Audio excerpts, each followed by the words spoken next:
Welcome back to the Joe Rogan Experience. Tonight, relax and enjoy some of the most fascinating and mind-bending stories from the podcast, the kind that'll make you think, then help you drift off to sleep. 10 terrifying UFO secrets Joe Rogan and Bob Lazar exposed.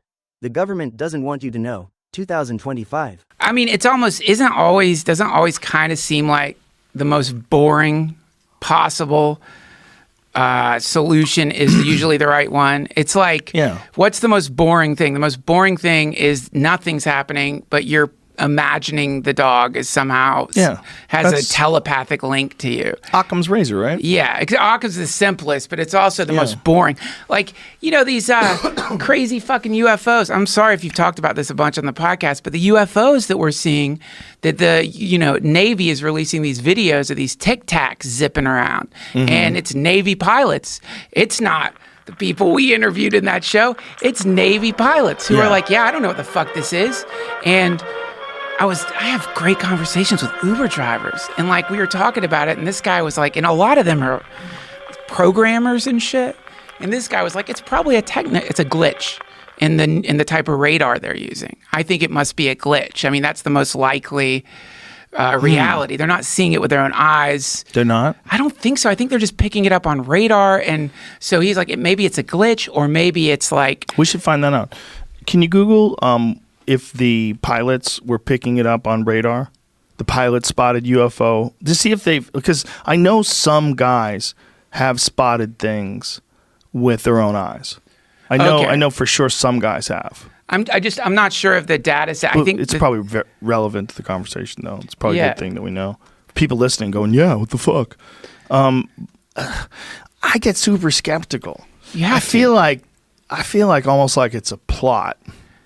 I don't want to go full Eddie Bravo, but I feel like when I see people talking about UFOs, I'm like, okay, what else is going on? What are you distracting me from?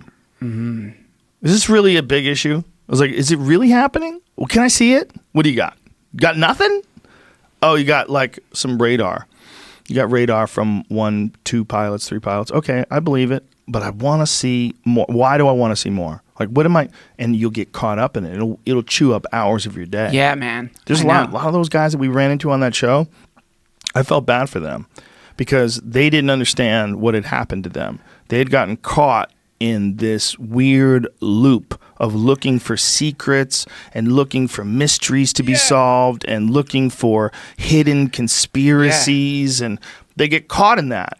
And some of that shit is real, which is part of the problem. Some of it you can come across, the Gulf of Tonkin and the Northwoods, Operation Northwoods. You can come across a bunch of them that are real and raw, and you can see how they put that together. You're like, what? You could see real crazy conspiring. Yeah. And then you can get lost and think it's everywhere. That's right. Yeah, well, I mean, this is like, dude, I was just... What is this, Jamie? Oh, according to Day, the AAVs, what does that mean? Is that the new UFO? How about you say UFO, you fucks? Come on, are we really going to change UFO? They have their own little thing. We're AAVs. We don't refer to us as UFOs. These are my pronouns. The AAVs appeared at an altitude greater than 80,000 feet, far higher than commercial or military jets typically fly. Initially, the Princeton's radar team... It's a radar... really high process, or Prince Story is what it's called. It's like a really high processing radar system or something. Why is it spelled Princeton? It's Prince Story. Yeah, no, it is Princeton. It's just that apostrophe is in a weird spot. Oh, okay. The radar team didn't believe what they were seeing, chalking up the anomalies to an equipment malfunction. But after they determined that everything was operating as it should, they began detecting instances which the AAVs, I want to know what the fuck that means, dropped with astounding speed to lower, busier airspace. Day approached the Princeton's commander about taking action. He said, I was chomping at the bit. I really wanted to intercept these things. What? Yeah. That's we have the fucking craziest people in this country. I know. Like, there's an alien, man. I want to chase it. I want to catch it by the tail. Motherfucker. I was catch it by the tail. Put it in a fucking Anomalous aerial vehicles. Get the fuck out of here. Dick. There's already a name for it. Whoever invented that new name is an ass. He's an asshole. Give us a break. I was actually the one who decided to call them AAVs. Oh, come on. Technically, it's not an unidentified flying object. You're not taking our fucking UFOs, man.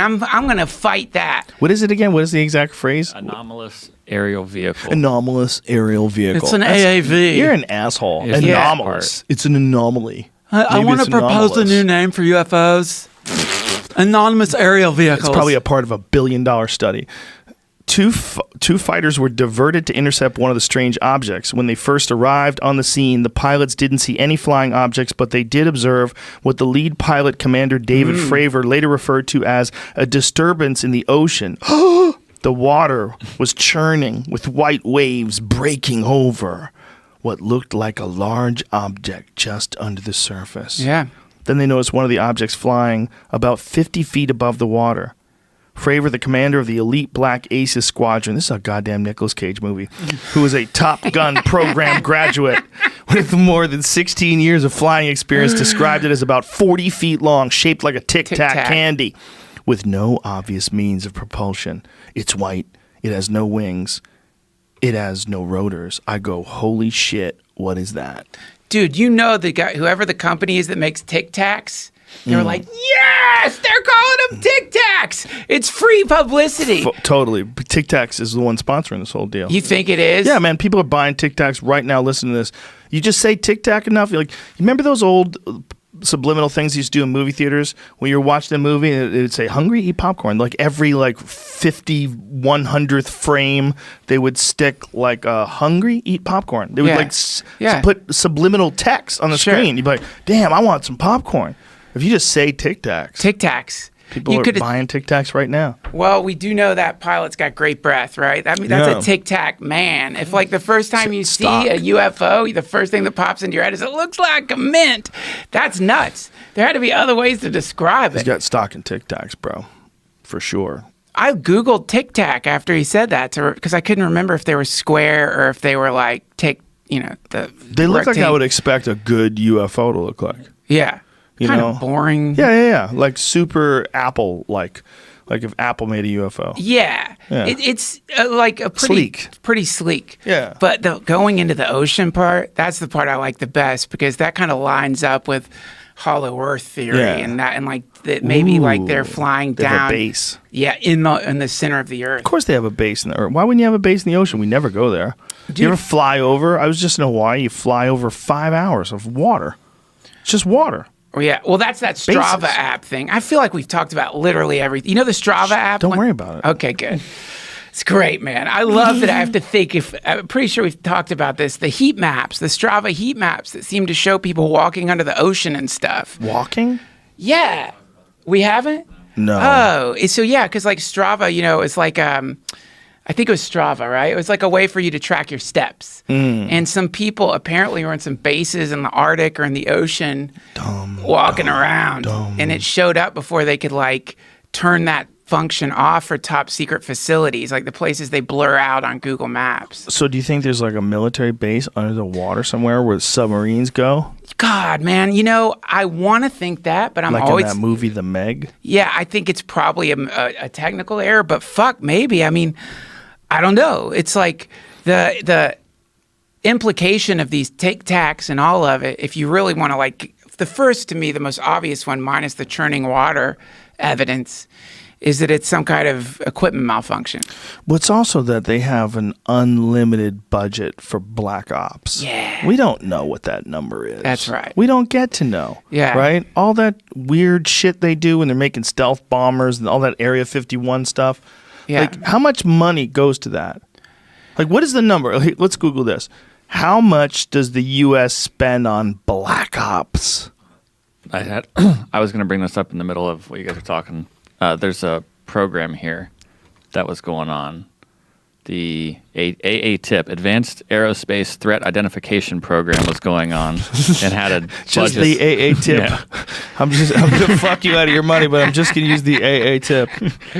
$22 million is what their budget was in 2012, and this said that doesn't still go on, but apparently it does. Luis Elizondo says it was still operating, and he is part of. So they spent $22 million to see if the UFOs were a threat. A year. And then there's the To the Stars Academy. Yeah, that's Tom DeLonge stuff. Yeah. So some of it's still going on. Listen, I'm fucking rooting for it. I want it to be real. I would love it if it was real. Imagine seeing the first nuke go off and realize that nothing's ever going to be the same again. When they drop that first nuke in a city, just like, oh my God, what have you done? Yeah. What have you done? And what precedent have you set? It's kind of really, truly amazing that we haven't done it since then. Yeah. That's what makes you believe in the aliens and multi-dimensional beings and shit. Really? Because Isn't it just mutually assured destruction as well? No, I'm saying like when humanity got all the nuclear bombs and shit, that's when you start to see all the sightings and stuff. So that's why it kind of makes sense that they'd be like, oh, what are you doing? We can't let you blow up your whole fucking planet before you even evolve to your first level, because for all we know, we're still white belts. Right. You Well, know? leafcutter ants have no idea that you have a car. They have no idea. They have no idea what a Bitcoin is. Yeah. They have no idea, what 4G is. They don't know shit. They And just they're know in about it. cutting leaves and being Right. ants. But they're around it all the time. It's very possible that there's some shit like that in other dimensions that are equally bizarre that we are not connected to all the time, and they might be here all the time. And if that's the case, then it makes sense that they would start showing up when we were in the middle of dropping nukes on each other. They'd be like, hey, hey, hey, hey. It'd be like when your parents heard you just beating the shit out of each other in the other room. They come in there like, all right, fucking settle down. Settle down, boys. You're going to fuck Yeah. up the drywall now. Yeah, you guys are crashing into fucking TVs and shit. You're like, hey. That's all it That's is. We're enough. just their dumb kids in the Yeah. next room It might making be a bunch of something noise. similar. Because maybe they needed to let us know, like, hey, there's some other folks here, and they're way more advanced, and settle the fuck down. And we're trying to bring you along, just, The problem is with all that stuff is it's so hard to know what's true and what's bullshit. Just like the Bigfoot thing. It's so hard to – well, the Bigfoot thing's way easier, right? But the UFO thing, there's way more evidence. It's so hard to know what's bullshit. It's so hard. It's so hard to know who's telling the truth and who's lying. It's so hard to know what involvement the government has in terms of like how many of these things are drones. You're hearing now that a lot of these people that believe that these things are flying around, they think that what we're dealing with is some sort of a government drone. And that a lot of this off-world craft talk is really just misinformation so that they don't have to take accountability for having some crazy thing that China doesn't have, or maybe China has that we don't have, and then they want to lie about it, and try to develop whatever the fuck they have. yeah. And when you find out what they're really doing, then it's like, oh, okay, now this makes sense. Mm-hmm. Now that makes sense because you're having to fucking do all this to develop that. And Well, there's a whole conspiracy about the invention of the transistor, because the transistor came about right after Roswell. And there's a company called Bell Labs, and Bell Labs I believe they were the people that invented the transistor. And there was a military base right outside of Bell Labs. And they had always said that military base was to protect New York City. But it was pretty far from New York City. Like, if you wanted to protect New York City, you put a base a lot closer. You wouldn't put it so far away where it would take them like 40 minutes to fly there. yeah. But Bell Labs is a wild place. And that was one of the main focal points of conspiracy theorists when they were talking about back engineering stuff from crashed UFOs, was fiber optics and transistors, and that they all came about very shortly after Roswell. And people don't exactly know how they figured those out. Those were probably the most basic things that they recovered. So they were the easiest to figure out. So that's why we had them first. And there's it's just like those fucking PlayStations. How they release a better one every few years. Maybe they had PlayStation 5 in 95, but they're still giving us PlayStation 1 because they want to sell all 5. Well, they can't just give us a time machine. Yeah. They have to give us a spaceship first. Yeah. Like, first of all, you got to figure out travel, you morons. And we won't even need Yeah. a fucking spaceship once we got a time machine. Yeah. Then we'll give you the Big Bang machine. Yeah. That takes time. You got to get to a higher level civilization. Have you heard of a Dyson sphere? Do you know what a Dyson sphere is? I've heard of it. What is it? I don't know. Well, it's a massive structure that some astronomers believe could indicate highly advanced intelligent life somewhere in the universe. They've never been discovered, but they've been theorized. that there was this article that I was reading yesterday about it. If you see if you can find So it. it can like tell you where it would be. Well, they think they're massive structures that are like literally like a structure the size of a solar system. And somebody made that, and those fucking things are out there. Well, this is just theorized, right? When they were talking about the highest potential level of technological ability That you could get to. Yeah, I mean, imagine if you got to a place where you had a self-contained solar system that's completely controlled by these intelligent beings, but that's immune to all of the hazards. What of if we're space. in that motherfucker? We might be. That's the simulation. We might man. be. We might be. We might And be. Thanos is like A Type 2 civilization, one that can directly harvest the energy of its star using a Dyson sphere or something similar. so it like is solar powered basically. Well, I don't know what the fuck it is. I mean, I think it's totally theoretical. There's no real versions of them that are out there. But the idea is that if technological proficiency and innovation continues at the level that it is now for millions of years, what does it get to? Yeah. But you know what? It's probably going to get weirder than that. Because the shit you can imagine. Right. Like, remember the 80s when you fucking had a Walkman? Right. Whoa, what are they going to have in a few years? Right. I'll be able to, you probably thought it was still going to be a cassette tape. Like when you watch The Yeah. Fifth Element or Blade Runner, they're still using fucking telephones. They didn't even think of cell phones. Right. But that's our most obvious thing that we have right now. Star Trek, they had a walkie-talkie. Yeah. Kirk out. Right, because you're still like relating it from Yeah. like That's 1960 the military Pong of shit. space. Yeah, Right? Exactly, dude. That's not the That's Unreal Pong. 5 engine. So it's That's going to Pong. fucking God of War. Mm-hmm. Holy Yeah, shit! it's going to keep dude. going. That's what I think artificial intelligence is. I think, and I don't really think this. This is just a thought. Maybe the universe is God. And maybe the way God is created is through intelligent life. That intelligent life creates a far superior version of itself in artificial intelligence, and that creates a far better version of itself infinitely. They just keep making better versions of itself as it has more of an understanding and more capacity, and it grows and it makes better versions of itself. It's eventually going to get to godlike powers. The power to create universes, the power to create solar systems, the power to stop time, reverse time, the power to traverse immense distances instantaneously. It'll have capabilities that we could only imagine. We could just imagine if, and it can do that. Yeah. I mean, if we look at how we're living right now in comparison to how people were living when they were making those cave paintings, like wow. Yeah. Insane. Cave Insane. paintings to fucking. That's not going to stop right here. Yeah, but what's the things they can do? The 3D printing? 3D printing? Yeah. That's fucking crazy, No, dude. it's insane. I mean, Well, that's what they think the spaceships are made out of now. yeah. Like when Bob Lazar was first examining, if he's telling the truth, when Bob Lazar was first examining the spaceships, the thing that blew him away was there was no seams. It didn't make any sense. Like how could one even make something like this? Well, now that we know, there's 3D printers, and you could make something like that. Yeah. You could, I mean, I don't think you can make it that scale yet, but if you had enough of a capability, you had machines that could do it. Well, yeah, I mean, if we thought of it, Yeah. and we're doing it, and they're fucking Right. 60 million light years ahead of us. Right.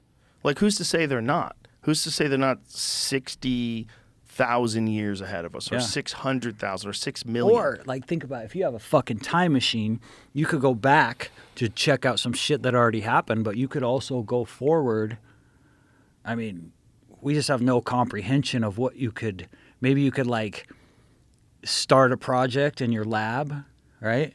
And then travel, and you get all these fucking AI robots to work on it, and then you travel way forward in time and go get it, and then bring it back. Ooh, And then instantly. it's the fucking ultimate thing. Ooh. You know? Like, that's what I'd be doing if I had time machines. I'd be like, all right, I'm going to get all these fucking helpers to build these awesome monuments, and then I'm going to go in forward in time and check on it. All right, did you know what I mean? Like, it would just give you, if you could manipulate time and travel through time like it's an element. Like, have you ever checked Right, but out? you wouldn't be able to experience it because, like, you would always be involved in time being manipulated. So there'd be no static time. So even in this static time, something could intervene instantaneously, always, Right, forever. but what if we don't really understand the nature of time to make those definitions. What if you could get this time machine? What if you could kind of like step out of time in a lot of different ways that you don't think? Right. You know what I'm saying? Right. Like you could go into a timeline and you don't even necessarily affect that timeline. If you know how to just observe it. Right. And not like physically disturb it. But you do affect it if you go forward in the future. The idea of a time machine, the current idea of a time machine, is that you can't travel where there are no roads. So once a time machine is invented, then everything from that time machine is invented forward becomes a completely different way of using time. Because time now is nonlinear. Yep. Time now, it's anyone can go. So thing. everything happens all at once. Yep. So people from the future will be traveling back to the moment where the first time machine is invented. So everything will change instantly. Yeah. Because if you're gonna invent a time machine and you live 1,000,000 years in the future, assuming that humans even exist, if a time machine gets invented, I mean, we might become obsolete almost instantaneously. But if you were a live human being 1,000,000 years after the time machine is invented, you would want to go back to the moment the thing was made. You'd want, and so the moment Go they back turn a that bunch of motherfucker times, on, yeah. everything changes forever. Yeah. Singularity. Yeah, that might be the real singularity. Yeah. That was one of McKenna's theories. Terrence McKenna believed that we were going to come up with a time machine. He thought that was going to happen around December 21st, 2012. Well, have you checked out his Time Wave Zero and all that stuff? Yeah. And you know how they came up with that? Those Taoist priests and shit? How did they? The fucking I Ching, dude. They would go into right. like deep meditations and they would take mushrooms too. And they found out that time can be mapped and like predicted. That's where the fucking I Ching comes from. People in the 60s got all into the I Ching. The I Ching is like a game, right? No, it's a book. It's made up of. I'm not like an expert on it. But isn't there a game that's involved with the I Ching that McKenna sort of patented? That's Time Wave Time Zero. Wave Zero on. I don't know if he made a game of it, but it's Is not. the I Ching a game? It's like a fortune telling system. That's what it's like. It's Yeah. like a form of Divination. divination, Yeah. right? Yeah, it is like a fortune telling thing. That's what it is. It's not a game. Yeah. I was trying to remember I haven't heard his stuff in a long time. Try to remember how he described it. But most people that have looked at Time Wave Zero think it's kind of nonsense, including guys like Paul Stamets. They're like, hey, he was probably tripping real hard when he came up with that. I don't know. I think it's above their head, dude. It might be. I think It also is a ridiculous thing to subscribe to.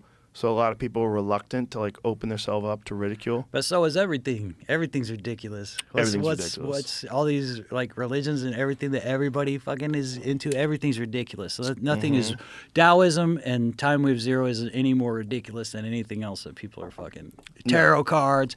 I think it's really interesting because I really get into ancient Chinese culture. Like I was into Kung Fu at a young age, so I've studied a lot of Chinese philosophy, Taoism, all that stuff. Those people are highly intelligent, spiritual people who are doing deep meditations and discovering really profound truths.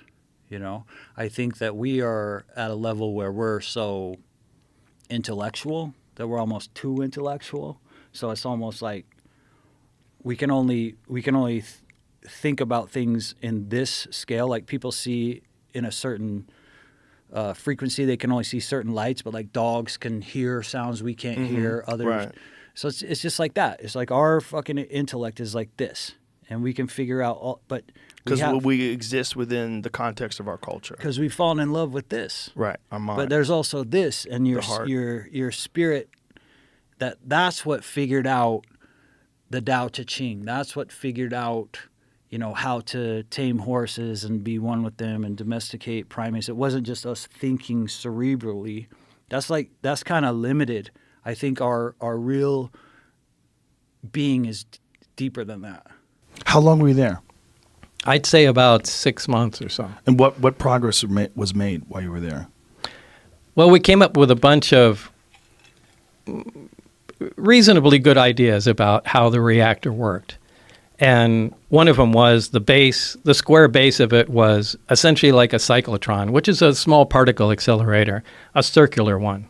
Particle accelerators, linear particle accelerators are just, long tube essentially, and they accelerate particles with high voltage and radio frequencies till they reach high speeds. But a cyclotron does that in a small circular area. And there's this very heavy element fuel, element 115, something that wasn't on our periodic charts at the time. But it is now. It is now, yeah. When did it become on the periodic table now, the way the charts now? I don't remember. Do you remember when they... 2004, Darmstadt, Germany, I think, is where they first fabricated 4 atoms. They lasted 220 milliseconds with the atoms. It's nothing, right? And then it later was discovered a couple more times they could fabricate it. Then they gave it a place then on the periodic chart. After that, called it moscovium. So they told you about this stuff in 1982? Yeah, well, No, we not kind of... 1982. What year was this? It was 88 and 89 when you I were was there. there. Oh, okay. 82 is when 82 was I when you were at at Los Alamos. I'm sorry. Yeah. So 88, 89, they told you about this stuff. So this was not like... No, they didn't tell me about it. That's one of the things that this group came up with. The God, I keep losing my train of thought with this thing. So this one area, this element 115 was the fuel. Yeah, it was the fuel.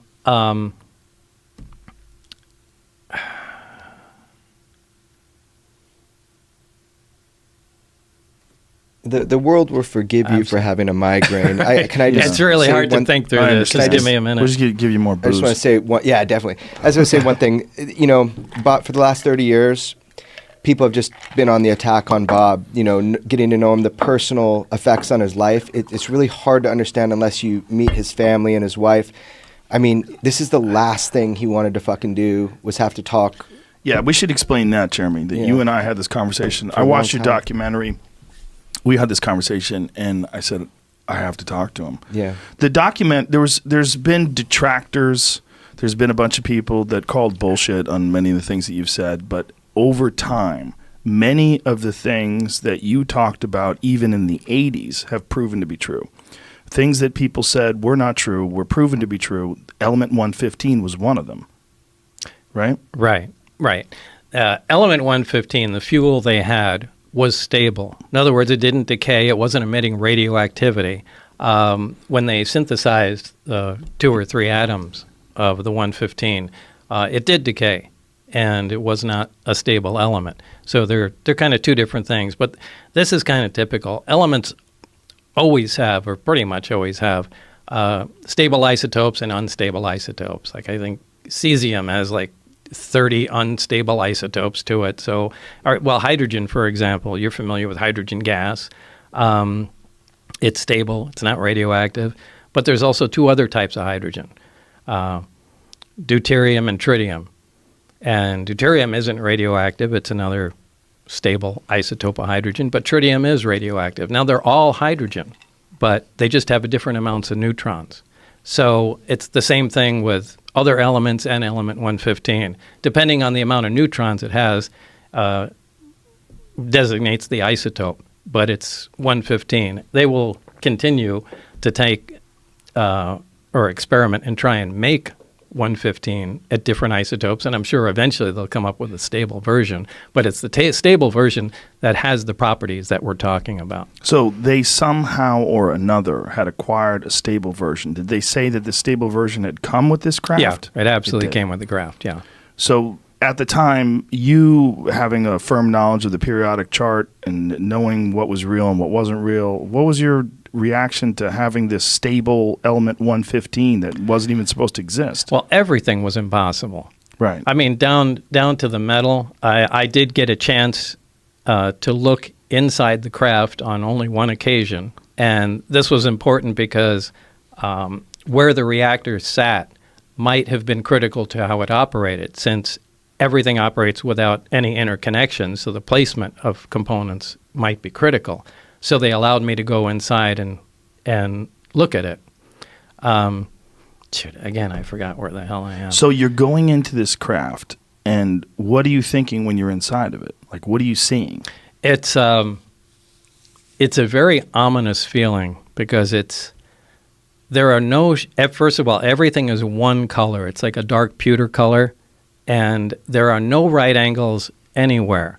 It's as if somebody took, I've said this before, somebody took a model and fashioned it out of wax and then heated it just for a short time so everything melted. Everything looks like it's fused together. Everything has a radius of curvature where two items meet. It's a really weird looking thing, but there was almost nothing other than a small foldable hatchway that looked recognizable. Everything was really unworldly, to pick on it, a way to describe it. So you get inside this thing, and it's designed for something that's much smaller than a human being. Yeah, you can't really stand up till you get to the very center of it. And how tall are you? I'm 5'10". And what do you think this was designed for? I'd say something close to half my height. Wow. So these little 3-foot tallish creatures. Yeah, and the seats were small too. I mean, obviously it was made, for something small. But there is no, there's nothing else in there. There's just seats, the reactor, and some of the subcomponents. There's no control panels. There's no bathroom. There's no decorative components or artwork or anything that you would recognize or trim. I mean, it's just a very bare bones thing. You're not seeing any screens? Well, there are archways around it that are part of the superstructure, and that one of the archways can become transparent. When I was in there was another group working on one of the archways, and you could call that a screen, more or less. So through that archway, it would maintain the solidity, the solid, whatever metal it was. Yeah, but you could see through it. Yeah, it just became transparent. Yeah. I saw that happen once or twice before I left. Did you ask any questions about what the fuck No, that there's was? no asking There's questions. no asking questions. No. But when you watch something become transparent and you realize it's still there, but you can now see through it. Yeah, I mean, now that's not that impressive. We do have some liquid crystal materials that are like that. They have I've seen that in smart bathrooms. glass. Yeah, they call it smart glass. So this is just, and I don't know if the craft is made of, an advanced metal or a ceramic. It was cold to the touch. So, I would lean more towards a metal. You're not allowed to ask questions. No. They work on the buddy system. So I can only exchange ideas and talk to Barry. Now, this really interferes with science because science is based on free discussion. And ideally, you get a bunch of guys together, exchange ideas, work on problems, and that's how things move forward. But they're so over the top concerned about security, they split everything off and everybody becomes stagnant. It just destroys any of the progress you can make, or at least makes it go so slow. I think they wind up shooting themselves in the foot. Which is probably why they arrived at this bottleneck that they needed to get this madman with a jet-powered Honda to come in and see what he could do. I think that was an act of desperation. I think they wanted someone that thinks out of the box and let's just give this guy a try here. Because they weren't, and they might have done this 4 more times since, up to the point in time today, assuming they're still working on this thing. And when you see this craft and you're inside, was there any indication that there was an area that they would use to control it, to pilot it? Was there a pilot seat? There were 3 seats. They sat around, the reactor was in the dead center of it. And then equidistant around there were 3 seats. That's all. There was a large, they're not consoles, they're large rectangular objects, also spaced, equidistant around the center. There's nothing on them, there's no buttons, there's no lights, there's no controls. And they look the same color, the same Everything thing? is the same it's color. It's just a different shape. Right. And directly underneath them, there's 3 levels in the craft.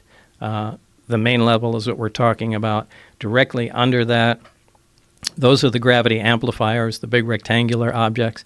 Underneath them are the gravity emitters that look like, for lack of a better word, a trash can hanging on a pipe. 3 of those. And then the top layer, this is just my personal belief, I think that has to do with a navigation or their version of a computer with some planar panels, sensor panels around the craft that we would call portholes, but they're not portholes. They're just black areas. And I think that just determines its position in space. But I physically was in the center section, and I stuck my torso in the bottom section and hung upside down so I could see how the gravity amplifiers were positioned. What is the roughly the size of this thing? It's I don't remember from being there, but after all this stuff was over, I had John Andrews, a guy from the Testers Model Corporation, and we sat down and tried to figure out from what I saw and known sizes of things, and we came up with 52 feet in diameter. And So I it's think fairly, that's fairly small. Yeah, so I think that's a reasonable guess. Now, you said there's 9 of them, and you got a brief glimpse at the other ones. How were they different? Oh, they looked completely different. One looked like I called it Jello mold, and it looked like a classic Jello mold with the rippled sides to it. One was a very flat disc, like like a straw hat or something like that. That was sitting up on its edge, and the thin part of it it looked like a projectile had been fired through the edge of it. So I don't know if they were attempting to see if the metal could be penetrated, or if that's where the thing came from. Maybe it was shot down. But that was the only one where I saw there was, actual physical damage to it. And that one was roughly the same size? They're all... They were kind of too far away to tell. And there was several teams that were working on the propulsion system, so there was different teams that were working on these different aircrafts? I don't know. I could only assume. Right. Now, when you're sitting in this thing and you're looking at this otherworldly craft, your goal is to try to figure out how this thing functions. Your goal is to try to figure out how this reactor. But you would imagine they would give you more time than just one day to check that out. Oh, it wasn't one day. Right. Yeah, Barry was there.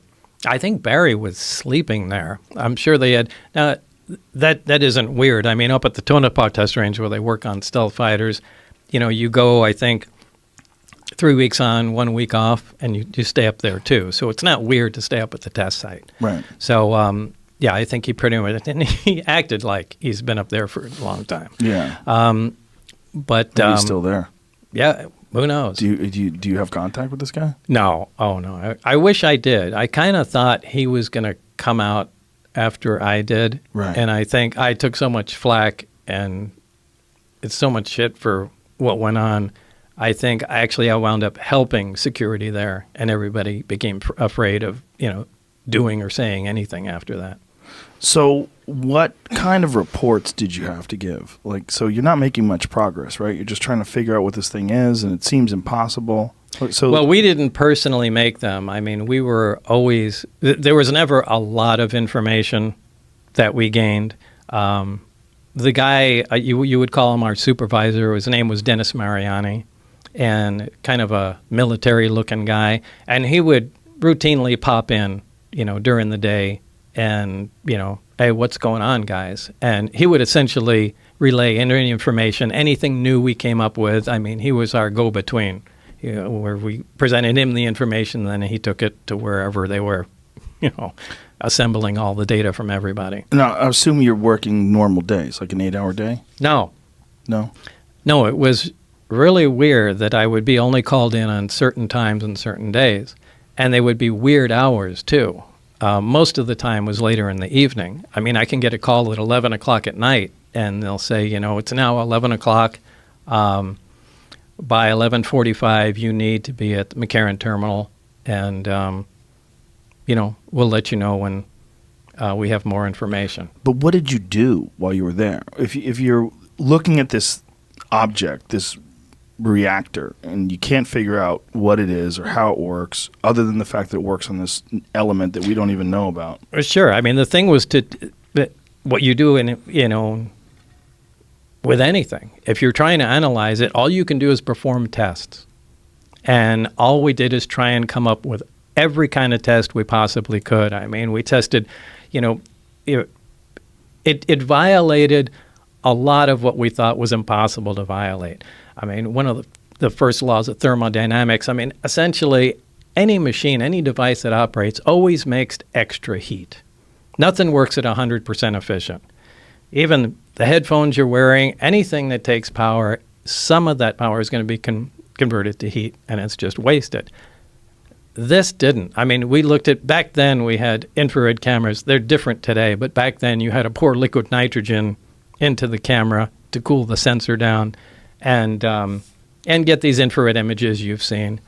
But it never got, no matter what the load was on the reactor, it never got above the ambient temperature, which is impossible. I mean, you're, pulling out huge amounts of power and nothing ever gets warm.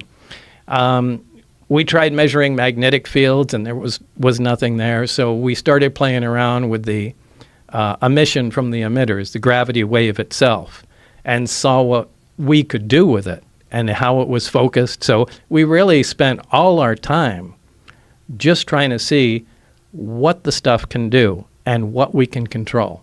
So you were seeing what it could do, but you couldn't ever figure out how it was doing it. No, not really. I mean, we really could only use come up with a best guess. Now, I can't say we really that I could absolutely state for certainty how anything actually worked. Now, how did you know at all how they were piloting it? Because they were doing some tests where they were having these things fly around in the sky, and this is what gets us deeper into your story. Right. I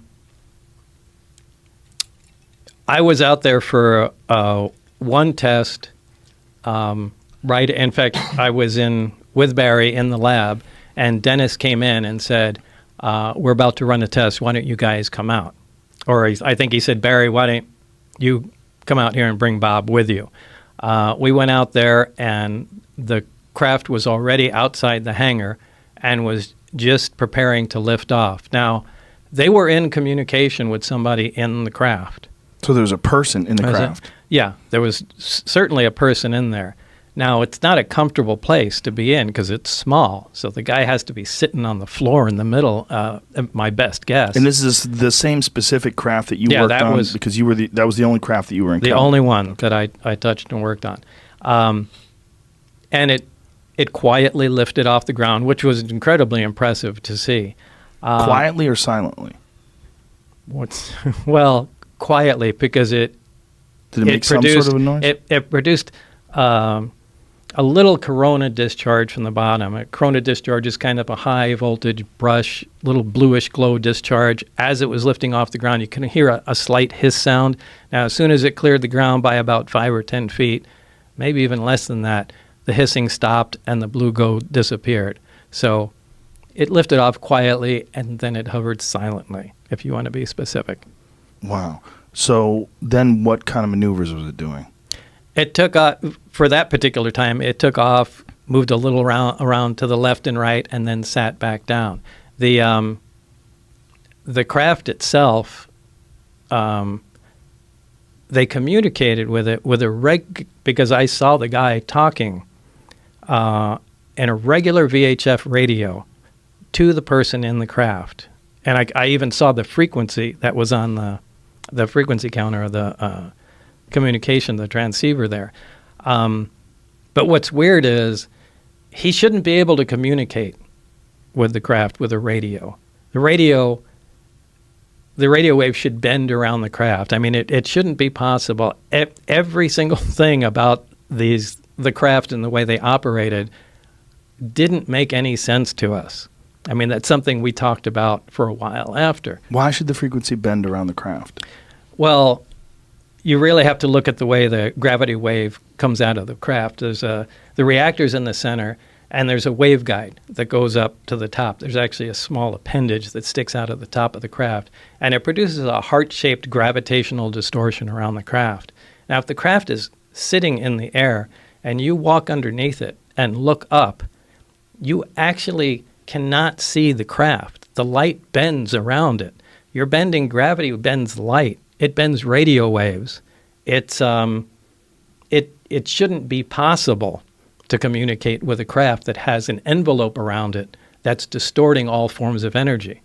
But they were apparently in contact with it. Somehow or another, so through some unexplained way that they Yeah. didn't bother explaining to you. So this thing gets up, it just does some very simple maneuvers, left, right, goes down. And did they discuss this with you? I mean, they said they wanted you to see it. No, they just wanted, no, they didn't discuss anything with me. It sat down, we looked around for a bit, and Barry said, let's go back. We went back in the lab. All we got to do was see it. Fast forward to some months later, I did have the test flight schedule of the craft. Now, they had times they had designated high-performance tests. This obviously wasn't one that was a high-performance test.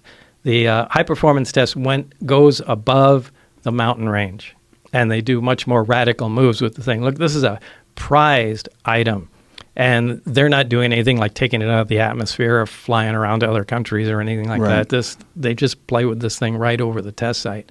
But they were doing some radical moves with it. And since I had the test flight schedule, statistically, the amount of traffic in the surrounding areas on the highway was lowest on Wednesdays. And that's why Dennis told us that all the test flights occurred only on Wednesdays, because it'd be the least chance that anyone would see what's going on. And this was before the government had expanded the forbidden territory around Area 51 and Papoose Lake and all that stuff, right? Yeah, I think that occurred after my story came out. Then people started going up on the mountaintops and trying to look down into there, and they kind of freaked out and then did the land grab and pushed everybody back. But yeah, I think all that occurred long after that I came out. You should tell him some of the stuff that you read that you don't know is true. I mean, if the stuff was true about the propulsion stuff, I mean, anyway, Well, what have you read? What have what read? you saw too. I mean, you know, What are you talking about? Spill the beans, Bob. I got to poke the bear here a little bit. Get some more liquor in you. Well, I mean, the only thing I could verify was what I had my hands on. There was talk of weapon systems, that there were different projects. Project Galileo, Project Sidekick was supposed to be weapon applications of the craft.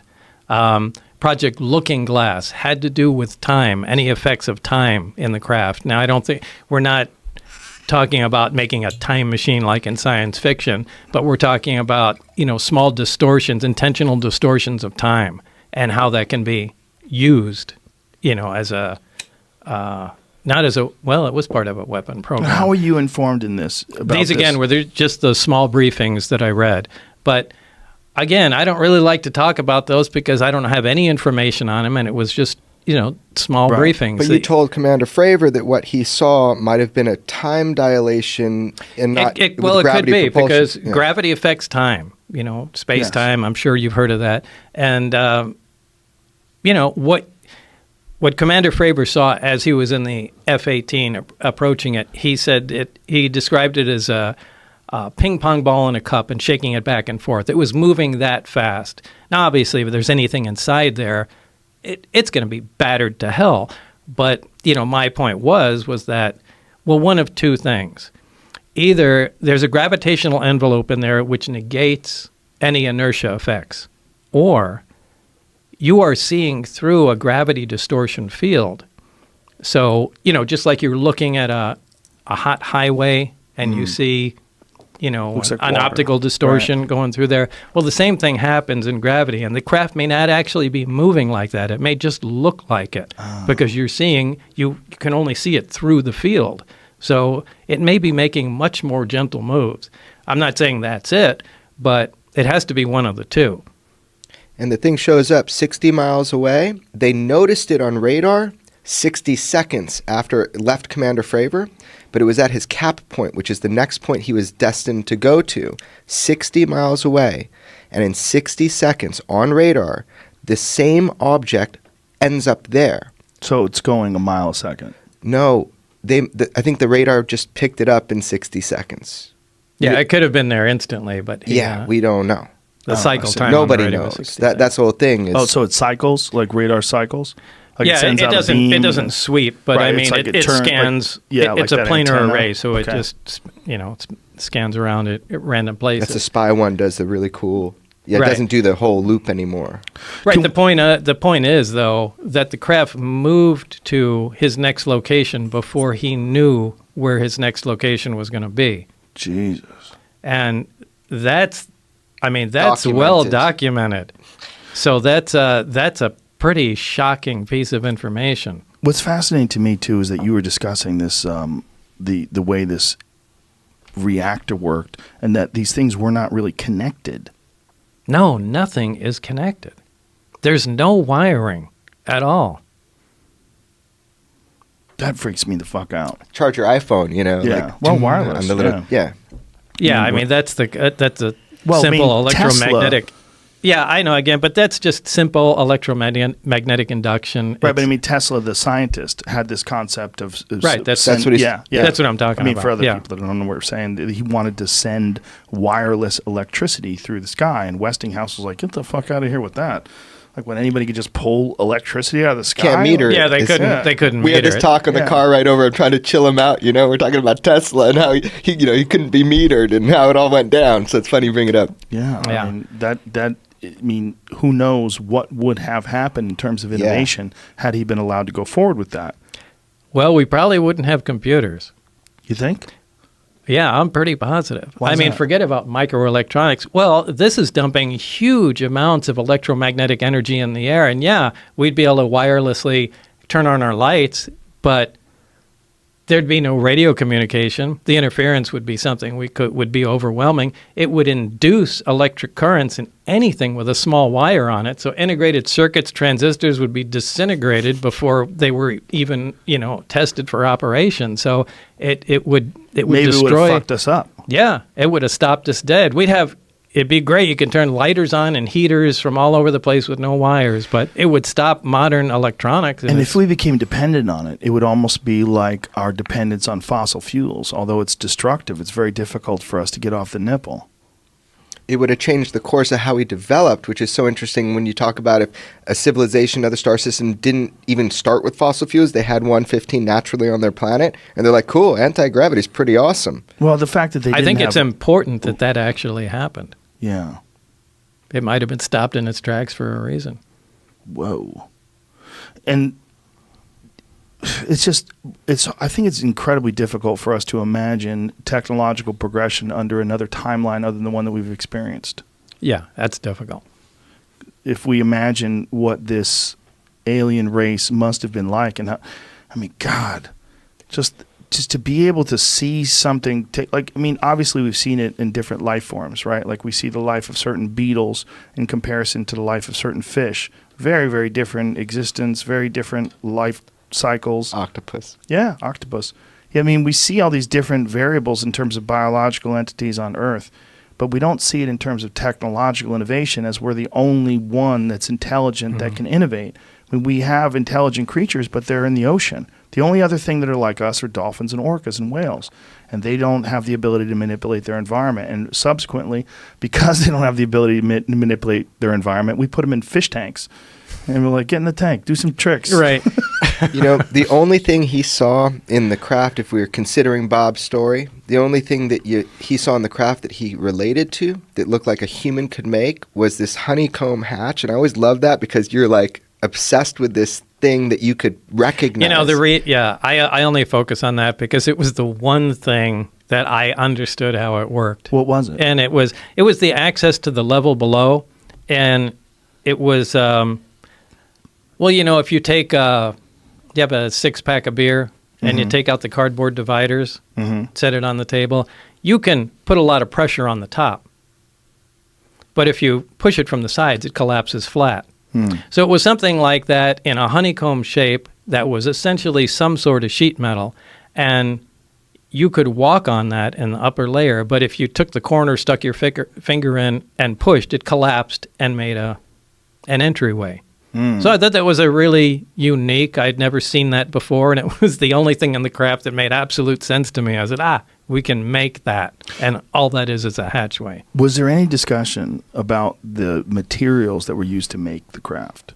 I'm sure there was, but that was the metallurgy division. It had nothing to do with us. So you never got Not even hint the of it? slightest briefing. I don't even know if it was metal or it was ceramic. I think there's a fine line between the two. So you're working there, and while you're working there, you're under this crazy schedule. Forgive me for explaining your story, but you would get these phone calls. You would have to go to the airport at 11 p.m., and your wife started thinking that you were having an affair. Yeah, apparently so. Now, I did give my permission to have, as part of the, security clearance process, I gave written permission to have the phones monitored and things of that sort. So they weren't doing any covert stuff. They, with any Q clearance, which is civilian top secret clearance or military top secret clearance, they go talk to friends and, places you've been, make sure you're not connected to foreign countries. But, monitoring your phone is nothing unusual. However, they insisted that, you don't even talk to your loved one, to your partner, to your wife, whatever, about what's going on. So she was essentially in the dark and didn't know the phone was being monitored. Well, part of the security clearance is that not only do you not have any connections to foreign countries and aren't a maniac, but you have to have a stable home life too. Well, she started having an affair with a flight instructor. Now, they were monitoring this on the phone, and they knew it, and I didn't. So they stopped me coming in, and their attitude at the time was, we need to see how this is going to play out, and if Lazar is going to get a little weird or anything. So let's just, hold him off from coming in and, see what happens. And they explained this to you, what was happening? Well, after the fact, yeah, because time kind of went on, and there were guys that were following me around, and I started getting a little concerned, going, well, shit, are they booting me out of the project? And if so, they're not just going to let me hang out at home and go get a new job knowing what I know. So as time went on, I started getting a little concerned, and I took my closest friends and just kind of got together, and I said, hey, remember that job I told you about? This is what's going on. And you don't need to take my word for it. Wednesday night, we need to all go out here. I want to show you what's going on. So I took everybody, and we went out to, remember, since I had the test flight schedule, and went outside the base, out into the desert, and so everybody could see, one of the high-performance tests. And, it left quite an imprint on everybody, so they knew I wasn't. And there's videos crazy. of these tests, right? Yeah, but remember, this is in the dark in the 80s with a big monster-sized camcorder, and you got, a bright light jumping around. But, we did video of it, but there's no, by today's standards, it's... But is your video specifically available, the video that you took? Yeah, well, George Knapp has it. Is it online? I give it down. Do you know? I have no idea. Jeremy? Yeah, I show clips of it in my film. It's online, and someone did a deep analysis of it. It was interesting to take a look at how... Pull this microphone up to your face. Keep it about a fist from your face. All right. To see how his video looks now, but as far as video evidence, we are talking 80s camcorders. The most important thing is the human story here. Everybody that he took up there on 3 separate occasions, they don't all like each other. They don't all talk. They all agree on one thing. They saw something that night at the exact point in time and space that Bob Lazar said. And remember, this is 17 miles south of Area 51. No one even knew really about Area 51. We're talking Papoose Lake, and they all agree. They saw something that night they had never seen before, and they've never seen since, right when he said it. So that's one of the 6 things where I'm like, how did he know? You can dismiss him. I tried to dismiss it. But some things we can't get around, and there's about 5 or 6 of them. How did he know about those? If Jamie wants to find that video right now, what would he look under? Bob Lazar, UFO, S4, Area 51, just kind of like that. So it's like the S4 UFO video, Bob Lazar, and a guy does an analysis, but you're analyzing these 80s videos. Right. He from the very beginning, Bob never said, I have proof of my story and I'm going to tell the world. He said at the very beginning, I cannot prove my story. That's not why I'm telling this.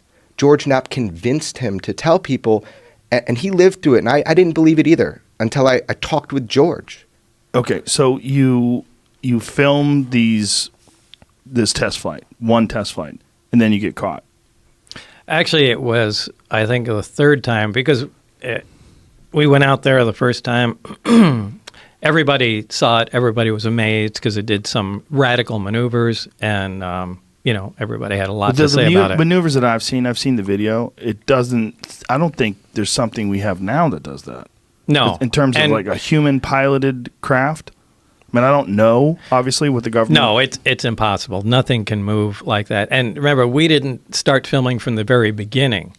We were waiting for something, to happen. The craft took off and then came flying at us, stopped, turned at a right angle, flew back, and then, after it did some, amazing stuff, we like, to get the camera, and then we started filming. So it doesn't have all of it on there; it just has some. The way I describe it to my friends, and they said, "What does this look like?" I said, "Take a laser pointer, and then have a wall, and then move it around the wall."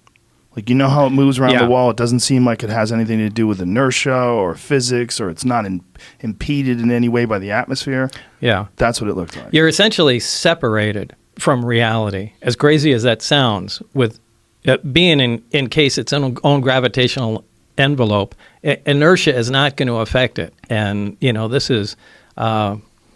this is how some of those recent sightings with Commander David Fravor, I'm sure you've heard of the Tic Tac UFO. I mean, he describes exactly, the thing operates exactly the way I was describing. That's why he was interested to talk to me. But we saw this, and, on the way home, it's like, hey, we got away with it. We should try it again the next test flight date. So this became a thing to do. And I think it was on the third time that we got caught. I mean, we started becoming a little careless. I think we took a motorhome out there. And, it was like the stupidest thing you could possibly imagine. Started tailgating. Yeah, it was ridiculous. And again, you're in your 20s. Yeah. And, what was funny was we went out there, and my friend Gene Huff and I were leaning on the front of a vehicle. And just for some reason, we just started talking shit.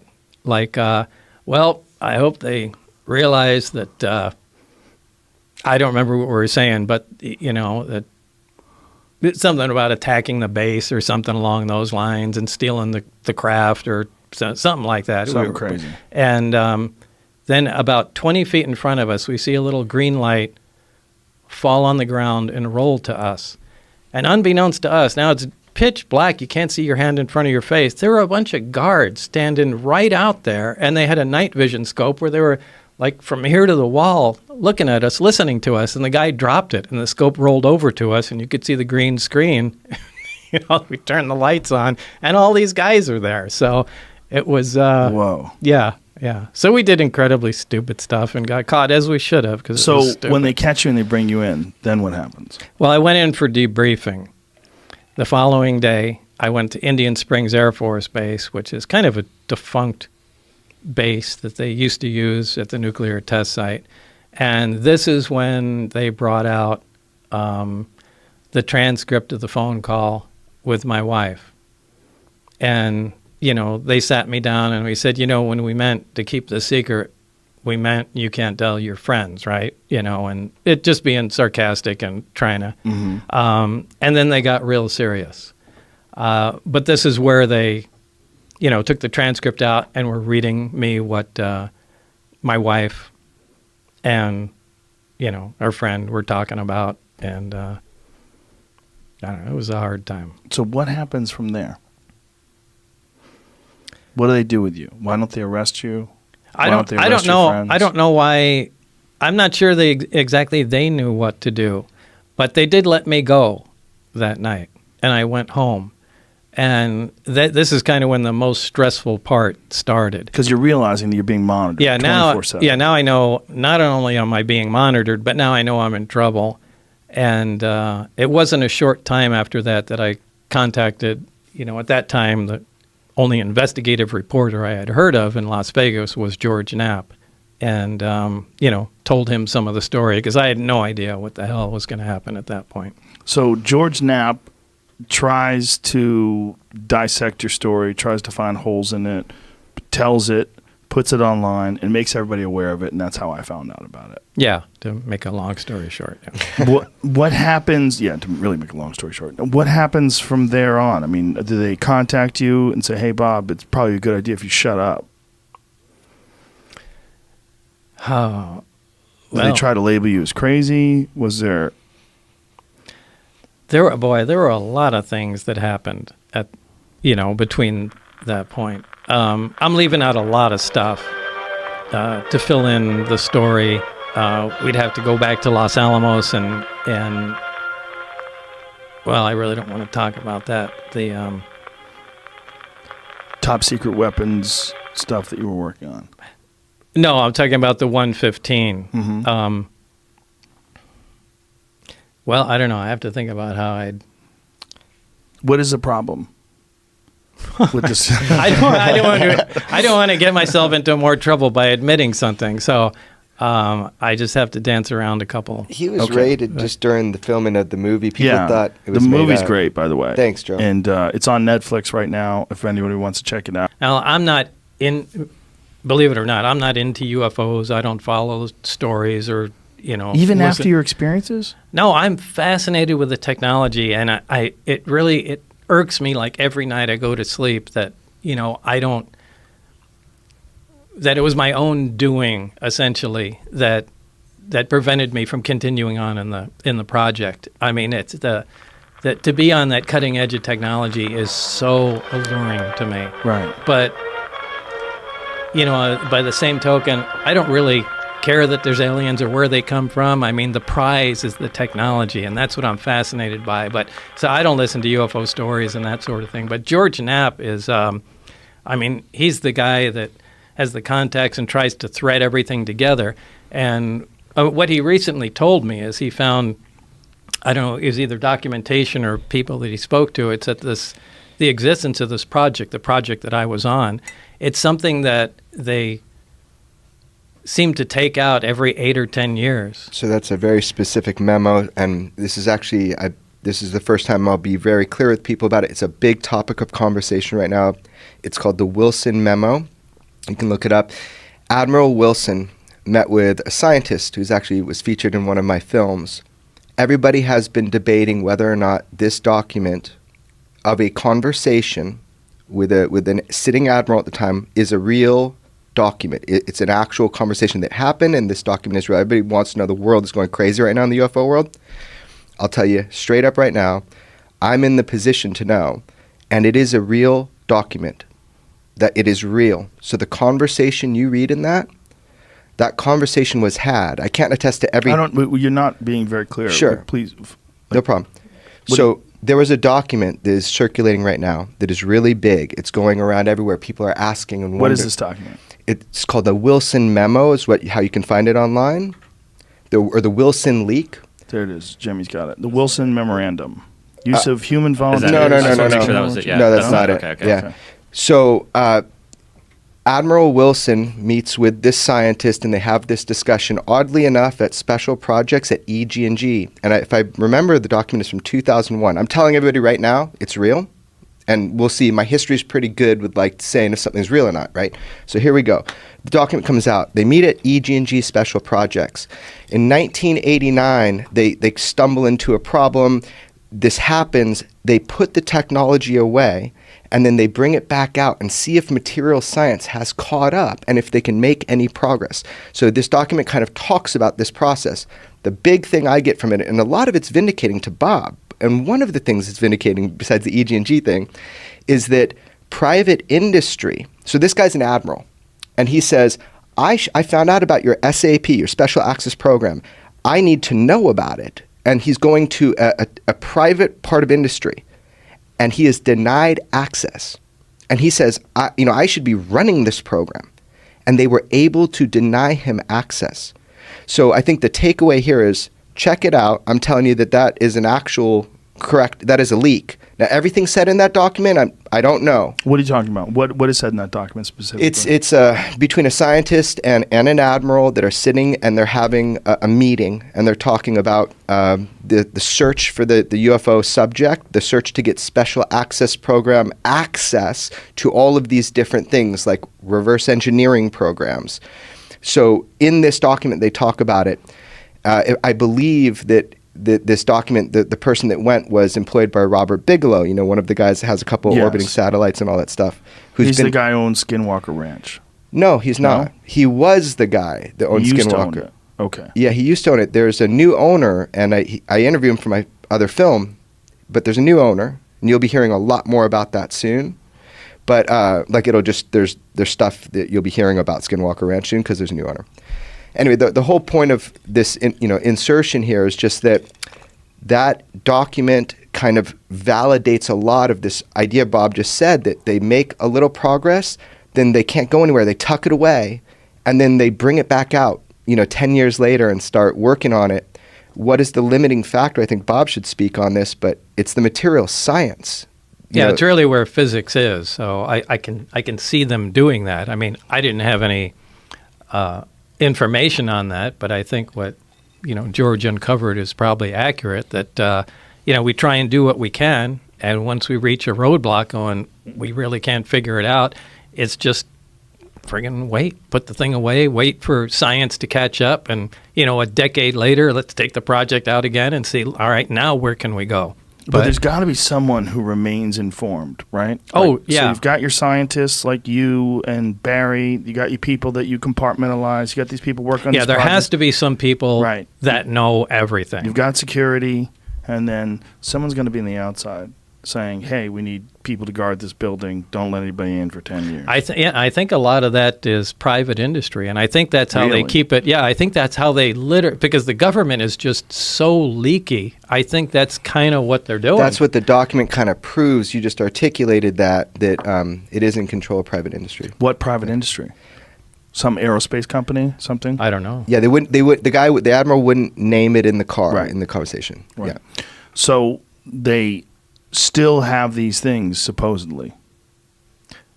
I would guess. I mean, I don't have any information on that. Have you ever asked anyone that has any inkling of any idea of where they got them or how they got them? No, but something must have been said to me from Barry. But it was just too long ago, and I can't quite remember what was said, but it just left a seed in my mind. I think at least one of them was part of an archaeological dig. So it's old. At least one of them is old. I don't know if it was the one I worked on, but I remember something to do with an archaeological dig. Whoa. So that means it's not just old, it's ancient. That'd be a great Steven Spielberg movie. Yeah. Right? As all of it would, yeah. Yeah, that tripped me out when he said that for the first time. Yeah. That's a freak out right there. Just a couple of dudes with some brushes looking for a Tyrannosaurus Rex bone. They hit metal. And when did they find it? That they have 9 of them. Yeah. Well, and how could we have not heard about that? What about the guys with the brushes? How could you uncover something like that? And Joe's newspaper at home does. I mean, they said it on that first day. Oh, you mean the Roswell Daily Record? Yeah, the one you told me. Yeah, I have a cover. What is this here, Jamie? This is the document, but I had to do some digging to find it. Yeah, it's just kind of... Yeah, so this is where they meet at EG&G, and this is Admiral Wilson, and there's a lot more coming out. Now, I want to be clear, George didn't put this out. He didn't leak this out to anybody. This is... I can tell you how Who recorded this conversation? So this was an employee of, at the time, Robert Bigelow. And this is in 2002? Right. Do you remember when he had that government contract called OSAP, the world all knows about now, and he had NIDS that studied the ranch? So that $22 million, everybody is saying it was for ATIP, Advanced Aerospace Threat Identification Program. The $22 million was for OSAP that was pushed through Congress, 3 congressmen, right, an astronaut. It was pushed through.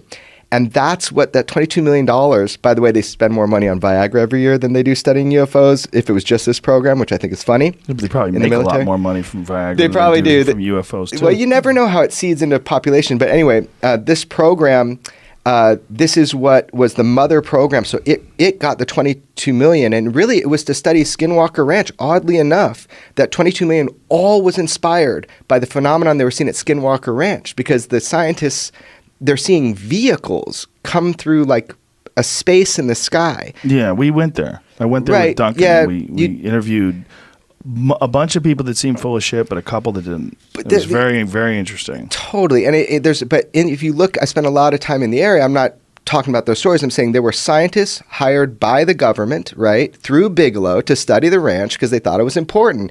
And, whatever. The point is that 22 million was to study that. Then we have ATIP, which is like an auxiliary kind of program of military sightings, like Commander Fravers and that sort of thing. This document is just one of those things that has now come forward that through the Bigelow studies, it was government funded, and then it was personally funded and then government funded. It's just one of those things that kind of shakes you, because you got this military guy who can't get access because of the private industry that's holding these non-terrestrial materials, that they can't study it. So that's the claim right now. Give it some time, let people dig more into this. It's fascinating, man.